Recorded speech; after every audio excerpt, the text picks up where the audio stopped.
And I blame BET because everybody got BET. See, if everybody didn't have BET, I wouldn't be able to point the finger at people.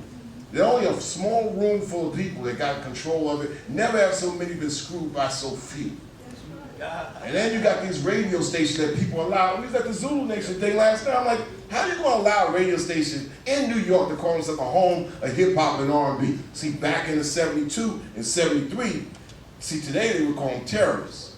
Back in the day, they would have a person go up to that radio station and peel people out of there. I mean, I remember Hank told the story. I don't know if you heard, Eugene, I don't know if you remember this, because Hank told this story quite a bit. I think Earth, Wind & Fire was playing in Brooklyn somewhere, and my boy and them were playing, and I think Keith also know, and somebody didn't show or didn't play, and they had a whole bunch of Brooklyn dudes that sealed off the doors and said nobody leave.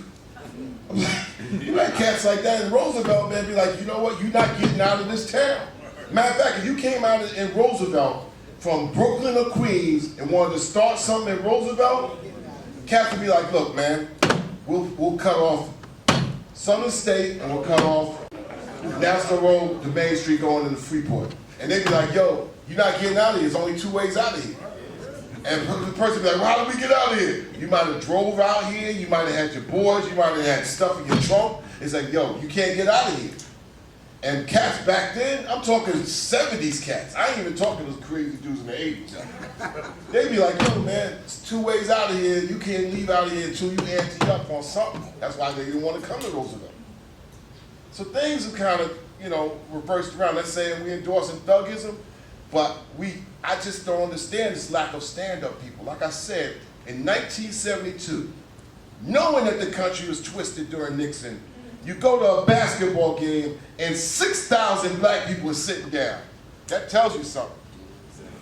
That just tells you something.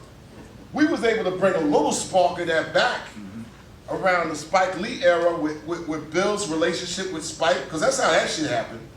That happened with Do the Right Thing, because Bill knew Spike, and Bill says, look, we need to do something with Spike. Spike already, and she's got to have it. She said, school days, we got a t-shirt in it. Spike wants to do something with this, with everything that's going on. I'm convincing him to take Public Enemy. And Spike didn't want to take P at first because he didn't know whether he should go into that realm of hip hop. It took this man right here to make all that possible. Right.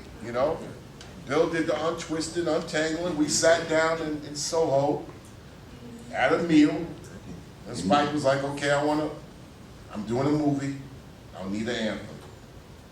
And that was it. We didn't take a lot of conversation, because Bill did all the talking. So when Bill does all the talking, you just sit and let Bill do all the talking. Well, that was Mr. Bill. Very clear, not cryptic at all. You come away from a Bill Stepney conversation saying you did not understand. You just stupid. You make it really simple for you and bring your IQ up so you can get it and then motivate and move what you think. So that's how that happened. Don't mess with Bill. Yeah. All the less. That's the truth. That's the truth. So, I mean, that's where that comes from. Stand up people.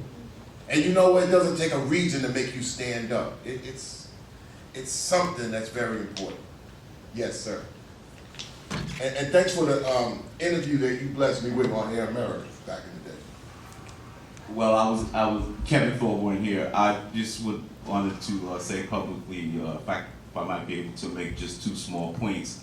My wife and I want to thank you very much for our retirement, because when you invited me on your show, when my book first came out, I think when I got the word that my publisher's website went down, I think now that it probably went down the way Obamacare's website went down. But anyway, I just want to thank you so much for all your support. Harlem Sun did very, very well. For now, I don't even have to work anymore, based on the response I got from the interviews that we did. And lastly, my wife and I own a townhome on St. James Place, right across from where Biggie Smalls live, and we're in support of the name change to Christopher Wallace Way, and we would like to ask the Roosevelt community to back us. And I know it's a heavy lift because some of the community are not for it, but we're for it, and well, I'm for it because in a couple of years, when that sign is up that says Christopher Wallace Way, that might be the only indication that a black person ever lived on that block. Wow.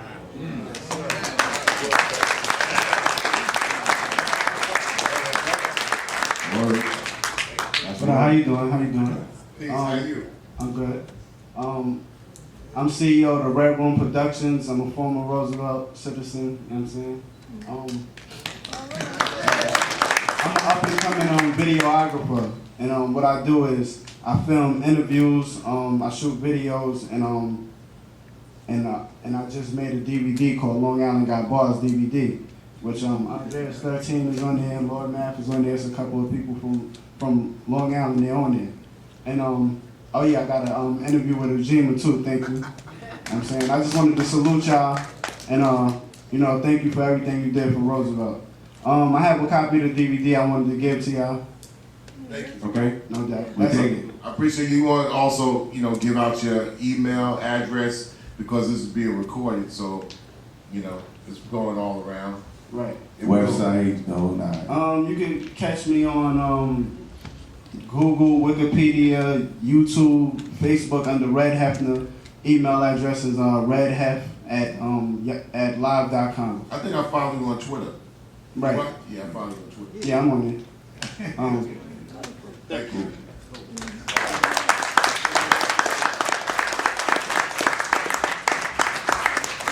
This is the first Jordan I knew. The first Ed Jordan. Bob Jordan was in my 7th grade class. You don't remember though. I was insignificant.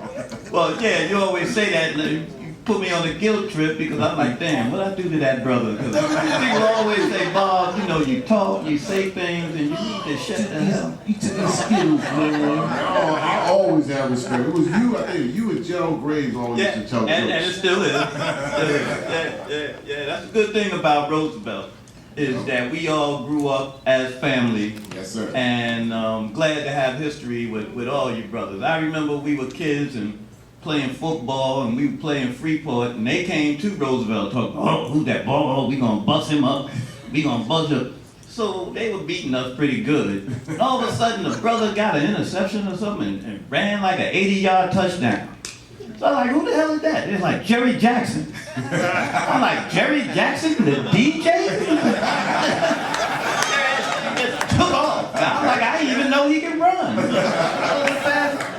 You know, and I used to date TA's cousin, and yeah, but you know, we was like looking for something to do New Year's. She's like, well, my cousin, TA the DJ, is having a New Year's party, and I'm like, you got a cousin that's the DJ? I've been going with you a whole year, and now you got a cousin? So we went there for New Year's, and my man Crandall, brother, so glad to see. Crandall was always such an upstanding, mellow, cool brother, and he played something used to call a huddle, you know, and he was cool doing that, huddle. But Chuck had mentioned R&B with Reagan and Bush, and Crandall and Hank's good friend, and when Hank and Garnie Gary get together, nobody can get a word. They giggle like a couple of 7-year-old girls, man. But Garnie Gary was telling a story not too long ago, because Garnie Gary now works at C-SPAN. Yes. I always say CNN, he works at C-SPAN. And he was telling a story one time he was home that he was talking to W. He was talking to Bush, and he told Bush he was from Roosevelt. And Bush said, oh yeah, I know Roosevelt. So Garnie's like, nah, yeah, I know Roosevelt. I used to go to Roosevelt. So Garnie said, well, what did you know about Roosevelt? He said, man, I was good friends with the guy on Nassau Road that owned the window and lighting place. the lighting fixture. So, you know, blew Ghani away. And that just goes to show, you know, the reach of Roosevelt. Even Bush has an affiliation with Roosevelt. This is the first Bush? No, huh? The older Bush? No, W. The little Bush, baby Bush, yeah.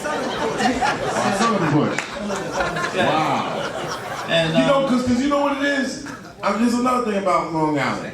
And this guy's bugged me out. You know, somebody used to always back in the day say the mafia. There's spots in Long Island that I've never stepped to and never went in, but they still open.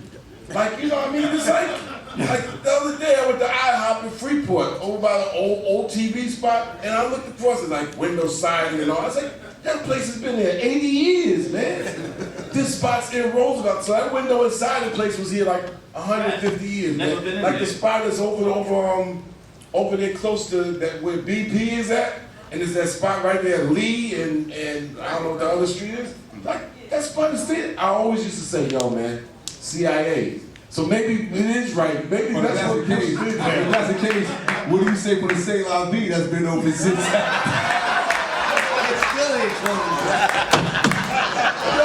We've been under surveillance a long time, Bob. It's like places that close down. So I ain't never seen a person ever go in there, man. Ain't never, like, I mean, and this is before like FedEx and UPS, because there ain't no trucks ever pulled up. So how they doing business here? It's like, yo, it's like the spot like on President and Fulton over in Hempstead, that spot on the corner.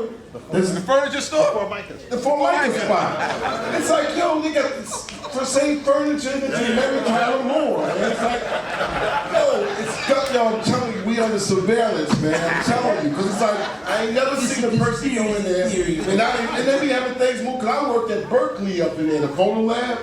That was one. They went out of business. They got Jehovah's Witness behind there, but the Formica spot is still there with the same furniture and the same Formica from 1966. I'm like, yo, man, it's Cheney, man, it's Dick Cheney, man. I'm telling you. So I believe everything you said about what Garney said about George W. Bush. It's like, Bush was yo, like, oh, Roosevelt, as soon as he said, so I know Roosevelt. He said, I've been to Roosevelt. yeah. Like, What? Bush, what's They it? ain't never sold no siding there. What, the window place? Yeah, what was it, a lighting they used to say? Yeah, lighting, yeah. Lighting and fiction. And It's almost like the spot in Freeport. it was a big, this probably was the biggest spot on Nassau Road. Well, how about the spot in Freeport? Huh? Oh, How about the spot in Freeport? I'm not getting long with it because we got to wrap it Yeah, up. we gotta- But the spot in Freeport, when you come down, now it's across the street from Dunkin' Donuts. You know that lighting place? Who bought a lamp from there? Whoever bought a lamp from there? Whoever bought a bulb from there? That spot has been open since Wetson's was there. Right? It's like Wetson's and the lighting place. And nobody I know has ever bought anything in it. We've been under surveillance. So thank y'all for coming. I went in for the light. Andrew Williams from Public Enemy, The Drew. Where you at? Passion free.